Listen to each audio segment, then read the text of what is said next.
সব থেকে বড় প্রশ্ন, বাংলায় থাকবো, বাঙালি হব, বাংলা ভাষায় কথা বলতে পারবো না? আমাদের অধিকার নেই বাংলা ভাষায় কথা বলার? যেমন গত কয়েকদিন ধরে দেখেছেন ভাইরাল, কোনো অনুষ্ঠানে বাংলা গান শুনতে চাওয়া হচ্ছে না, কোথাও মেট্রো স্টেশনে মেট্রোর মধ্যে বাংলায় কথা বললে পরে বাধা আসছে। সেরকমই আসানসোলে পেমেন্ট অ্যাপে বাংলা ব্যবহারে মারধর, রক্তাক্ত হলেন ব্যবসায়ী। এই বাংলায় আক্রান্ত হলেন বাঙালি ব্যবসায়ী। অবাঙালি 3 ক্রেতার বিরুদ্ধে অভিযোগ, রক্তাক্ত হলেন। পুলিশ কিছুই করলো না এখনো পর্যন্ত। সিসি ক্যামেরার ফুটেজে দেখা যাচ্ছে রাতে মারধর বাড়িতে গিয়ে। কেন বাংলায়, যেমন আপনারা বিভিন্ন পেমেন্ট অ্যাপে যখন পে করেন তখন একটা ইংরেজিতে বা হিন্দিতে সেটা যে রিসিভ হয়েছে তার বার্তা দেয়, এখানে বাংলায় বার্তা ছিল, আর তাতেই রেগে শর্মা ওই অবাঙালিরা। কথা বলবো, সরাসরি চলে যাবো প্রতিনিধি দীপকের কাছে। দীপক, কখন ঘটেছে? এখনো পর্যন্ত পুলিশ কোনো ব্যবস্থা নিচ্ছে না কেন? অবাঙালিরা বাঙালিদেরকে মারবে, বাঙালিদেরকে রক্তাক্ত করবে, বাংলায় কথা বলবো, বাংলায় দাঁড়িয়ে, তাতেও পুলিশ কোনো ব্যবস্থা নেবে না?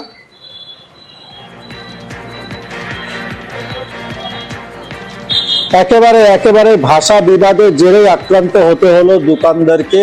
এই ঘটনা হচ্ছে বাংলা ঝাড়খণ্ড সীমান্ত এলাকা রূপনারায়ণপুরে, যেইখানে আমরা দেখতে পেয়েছি কি 3 জন দুষ্কৃতী অবাঙালি ক্রেতা তারা দোকানে আসে, দোকানে বেশ কিছু সামগ্রী কেনে এবং সামগ্রী কেনার পর অনলাইন পেমেন্ট করা হয়। অনলাইন পেমেন্টে যে পেমেন্ট অ্যাপ রয়েছে সেইখানে ভাষা ব্যবহার করা হয়েছে বাংলা ভাষাকে, তাতেই ক্ষুব্ধ হয়ে যায় ওই 3 ক্রেতা। সেই সময় কিন্তু দোকানদারকে মারধর করে এবং পরে দেখে নেব এই কথা বলে সেখান থেকে যায়। এবং রাত্রে যখন দোকানদার দোকান বন্ধ করে বাড়ি ফিরছিলেন তখনই 2 জন এই ক্রেতা বলাও ঠিক হবে না, দুষ্কৃতী তারা মোটর বাইকে আসে এবং সেই দোকানদারকে মারধর করে তারা চলে যায়। তো ঘটনার কয়েক ঘন্টা কেটে যাওয়ার পরও পুলিশের পক্ষ থেকে কোনো ব্যবস্থা না, দুবার হামলা। তার মানে দুবার হামলা। সেই দুবার হামলা কেন? বাংলা ভাষা ব্যবহার হয়েছে বলে। তার জন্য বাঙালি ব্যবসায়ী তিনি মারধর খেলেন, রক্তাক্ত হলেন অবাঙালি দুষ্কৃতীদের হাতে। কি বলছেন ওই ব্যবসায়ী, বাঙালি ব্যবসায়ী? দেখুন। 6 টাকা সিগারেট নিল, দিয়ে বললো যে ফোনপে করলো। ফোনপে করার পরেও আমার এটা বাংলাতে করা আছে, অনুবাদ করা আছে। তো বলছে বাংলা মে বাতিয়ারা। তো আমি এই কথাটা শুধু বলে, এই কে বলো রে, গালি কাই দে রা। ও সাইড দিয়ে পিছন দিয়ে এসে মারলো। দোকান যখন তালা লাগাচ্ছি, কজন ছিল? 3 জন ছিল। চোয়ালের অংশ ফাটিয়ে দিয়েছে দুষ্কৃতীরা। পুলিশ কি বলছে? পুলিশের কাছে আমরা গিয়েছিলাম, কেন এখনো পর্যন্ত চিহ্নিত করা যাচ্ছে না দুষ্কৃতীদের?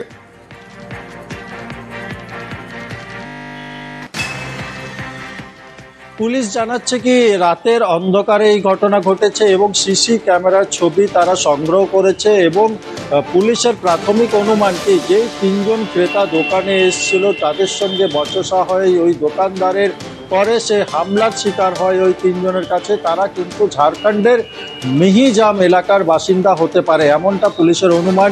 সেই ক্ষেত্রে ঝাড়খণ্ডের মিহিজাম থানার পুলিশের সঙ্গেও কথা বলছে পুলিশ এবং সিসি ক্যামেরার ছবিও তারা মিহিজাম পুলিশকে পাঠিয়ে পড়ে তদন্ত, যেমন একদিকে সালানপুর থানার পুলিশ করছে, অন্যদিকে মিহিজাম পুলিশের সাহায্য। অবশ্যই খুব দ্রুত যেন ব্যবস্থা নেওয়া হয়, পদক্ষেপ করা হয়, না হলে আমরা কিন্তু লেগে থাকবো। এটা হতে পারে না। যেটা বলছিলাম বারবার করে, কোনো সময় কোনো অনুষ্ঠানে, কোনো সময় কোনো মেট্রো স্টেশনে, সেখানে বাংলা বলায় এই বাংলাতে আক্রান্ত হতে হয়েছে বারবার বাঙালিকে, অবাঙালিদের হাতে। ভয়ঙ্কর। আর পুলিশ ব্যবস্থা নিচ্ছে না, এরকমটাই অভিযোগ উঠছে। আসানসোলে তো পুলিশ ব্যবস্থাই নেয়নি। হাওড়ায় দেখুন, আজকেই হাওড়া মেট্রোয়ে টিকিট কাটতে গিয়েছিলেন রামেশ্বর। তিনি বাংলায় কথা বলেছিলেন যে হিন্দি তো বোঝেন না তিনি, হিন্দি অতটা তার সরগর নয়, বাংলায় কথা বলেছিলেন। তাকে বলেছেন অত বাংলা করবেন না, বাংলাদেশি আপনারা। অভিষেক কুমার আনন্দ আনন্দ আজকে আমাদেরকে আমাদের বাংলাদেশি বলেছে কি বলেনি? হ্যাঁ বলেছেন। বাঙালিদের বাংলাদেশি বলেছে।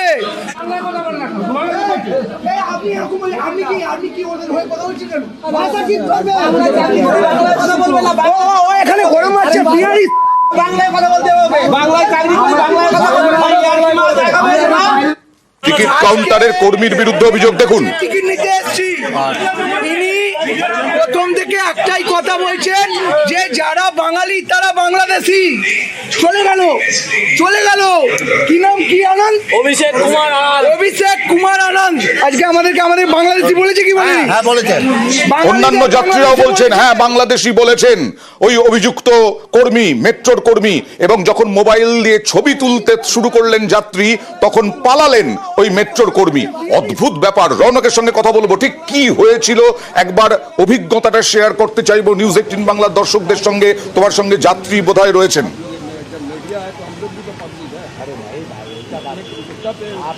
একেবারে অয়ন্দা কর্মসূত্রে তিনি এসপ্ল্যানেডে আসছিলেন এবং হাওড়া স্টেশনে তিনি টিকিট কাটতে গিয়ে কি অভিজ্ঞতা ছিল আমরা তার থেকেই জানবো। হঠাৎই টিকিট কাটতে গেলেন, কি অভিজ্ঞতার শিকার হলেন?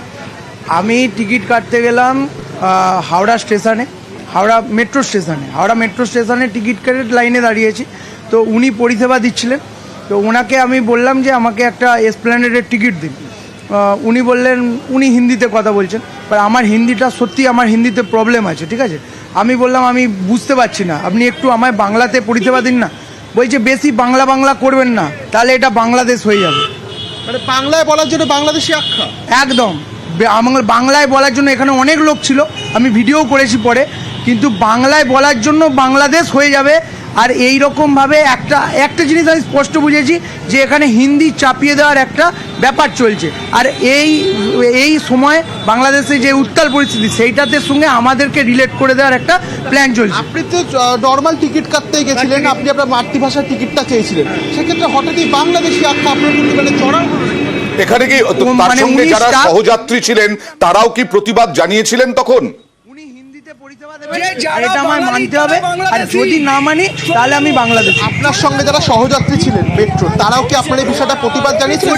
প্রচুর প্রতিবাদ জানিয়েছে। মানে এইটুকু বুঝতে পেরেছি যে এই জায়গাটায় তাদেরও গায়ে লেগেছে, তার জন্য আমাকে প্রচুর সাপোর্ট করেছে। এমনকি 2-3 দাদা 2-3 কাকু কিন্তু টিকিট নেওয়ার তা নেই, ট্রেন সাপোর্ট তা নেই, কিন্তু এই যে ব্যাপারটা বলেছে এটা নিয়ে প্রতিবাদ করেছে, এটার জন্য আমি খুব খুশি। তারপরে কি মেট্রো কর্তৃপক্ষের কাছে যাওয়ার চেষ্টা করেছিলেন অভিযোগ জানাতে?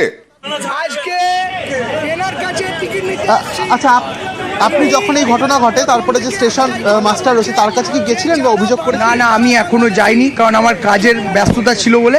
যদি মানে আমার মনে হয় যে, আমার এখনো মনে হচ্ছে, আমি কিছু আমার বন্ধু বান্ধবদের জানিয়েছি, তারা যদি আমাকে পরামর্শ দেয় আমি নিশ্চয়ই যাবো।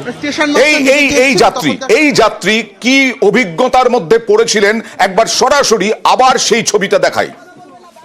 এখানে গরম আছে বিহারি বাংলায় কথা বলতে হবে, বাংলায় চাকরি করে বাংলায় কথা বলতে হবে।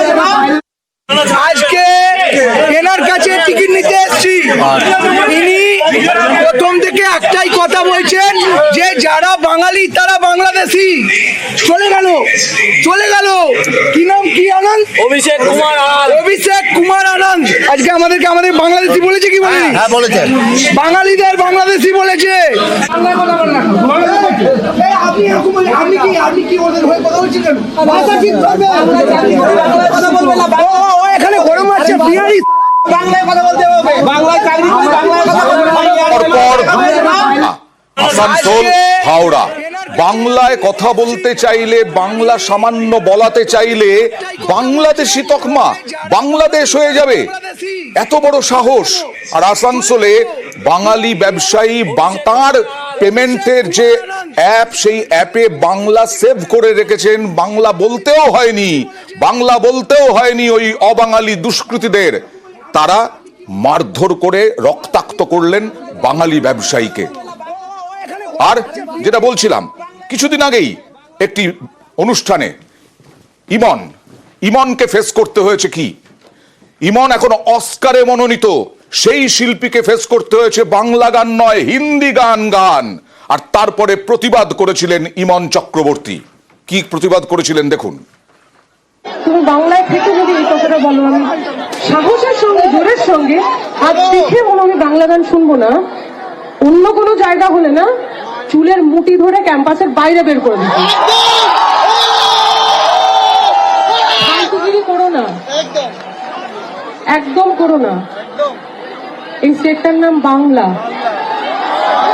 সুতরাং সব শোনো, মারাঠি গান শোনো, পাঞ্জাবি গান শোনো, গুজরাটি গান শোনো, ইংরেজি গান শোনো। তুমি কে হে, তোমার সাহস এত বড় বলছো বাংলা গান শুনবো না? তোর যদি সাহস থাকে ওদের স্টেজে পাঠাও, দেখি ওর কত বড় সাহস আছে। এসব করো না, এই ভণ্ডামি গুলো করো না। বাংলায় থাকছো, বাংলায় চাকরি করছো, পয়সা রোজগার করছো বাংলায় থেকে। অস্কার মনোনীত শিল্পী ইমন, তাকে ফেস করতে হয়েছিল এই ঘটনা, আর আজকে আসানসোলে এবং হাওড়াতে ফেস করতে হলো দুজন বাঙালিকে। এই নিয়ে আমরা আজই কথা বলেছিলাম ইমনের সঙ্গে। আমি তো শুনলাম নাকি ওনাকে মারধর পর্যন্ত করা হয়েছে, যিনি প্রতিবাদ করেছিলেন। এটা খুবই অনভিপ্রেত, এবং আমিও যেরকম বলেছিলাম যে বাংলায় থেকে এগুলো জাস্ট আশাই করা যায় না, মানে এর থেকে খারাপ আর কিছু হয় না। আর যদি নিজের ভাষার জন্য লড়তে হয় লড়বে, নিশ্চয়ই আমাদের লড়তে তো হবে, বলতে তো হবেই, অবশ্যই অবশ্যই।